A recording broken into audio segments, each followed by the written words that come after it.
Olá pessoal, aqui a Prof. Marisa, e para quem me escuta pela primeira vez, eu sou a Prof. Marisa Chauri e tenho a certificação internacional do TESOL para ensinar inglês em qualquer lugar do mundo, e a certificação da Alliance Française de Vichy France para ensinar o francês.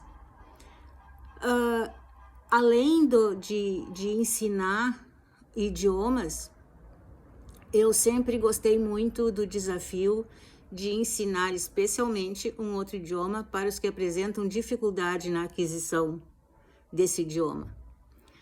E por conta disso, eu fui estudar e fiz um curso bem extenso e bem completo sobre entendendo a dislexia na The Open University of London.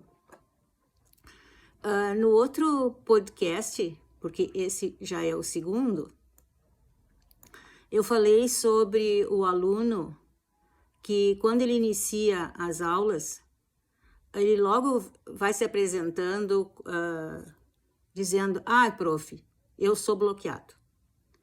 Eu já tentei várias vezes estudar outro idioma, mas eu tenho um bloqueio e eu não consigo avançar no aprendizado.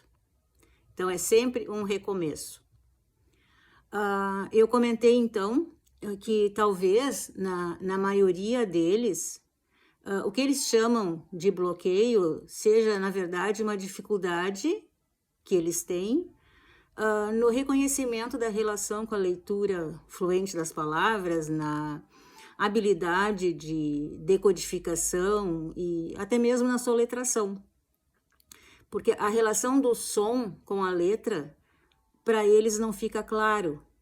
E é bem mais complicado para essas pessoas associarem o som da palavra com a sua forma escrita.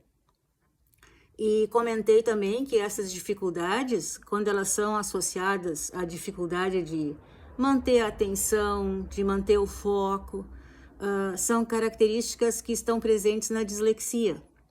Muito embora não esteja afirmando que todos são disléxicos.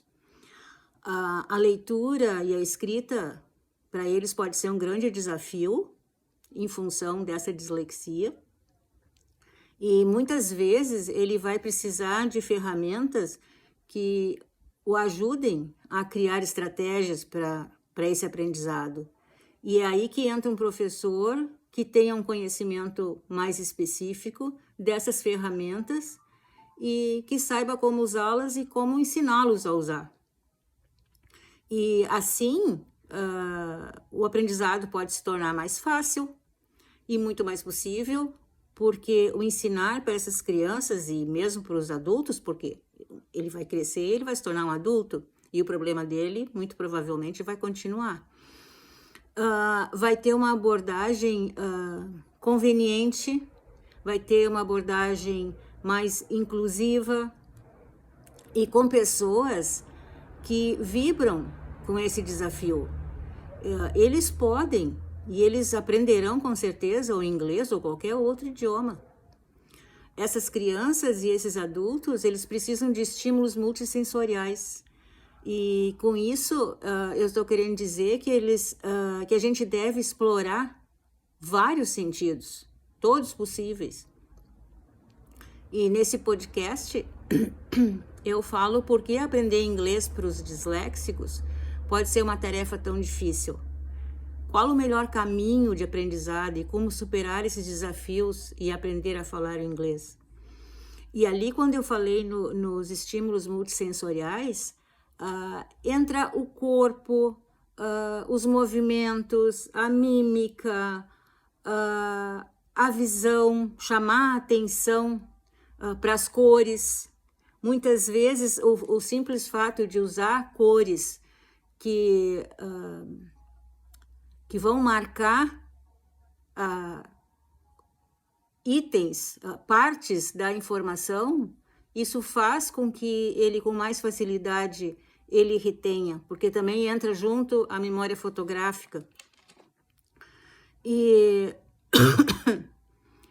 então, a gente precisa chamar atenção, e aqui, especificamente, eu vou chamar atenção para uma outra situação, que esse realmente é o foco desse podcast. E talvez muito poucos saibam ou tenham ouvido falar sobre isso ou se deem conta. Os idiomas, porque essa é a parte com que eu trabalho, os idiomas, eles são divididos entre línguas transparentes e línguas opacas. Pois é, e daí o que será isso? Na verdade, assim, quanto mais transparente for o idioma, maior vai ser a correspondência direta entre fonema e grafema. O que quer dizer que a palavra é lida exatamente da forma como ela... Exatamente ou muito próximo do exatamente da forma que ela foi escrita. Mas, por outro lado, quanto mais opaca ou mais opaco for esse idioma, maior vai ser a variação na correspondência entre os fonemas e grafemas. Isso é que um grafema poderá ter mais de um fonema e vice-versa. Logo, uma letra, ou mesmo uma sílaba, pode ter mais de uma pronúncia. E isso no inglês é muito típico, acontece muito.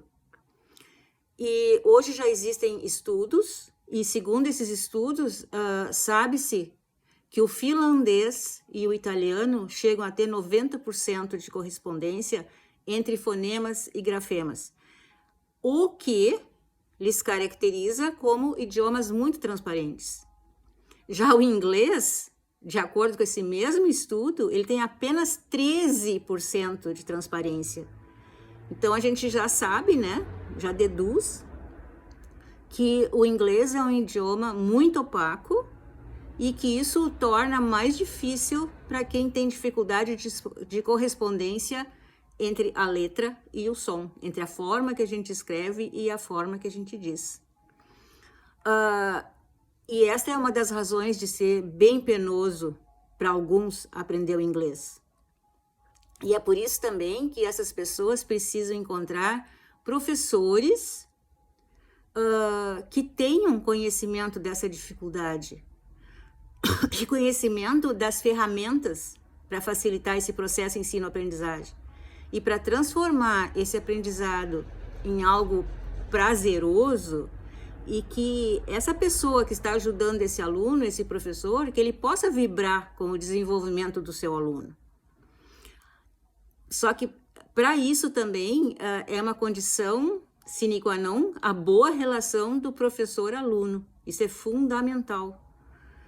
Quanto mais liberdade houver na comunicação, quanto mais espírito de amizade houver, mais fácil se torna esse trabalho.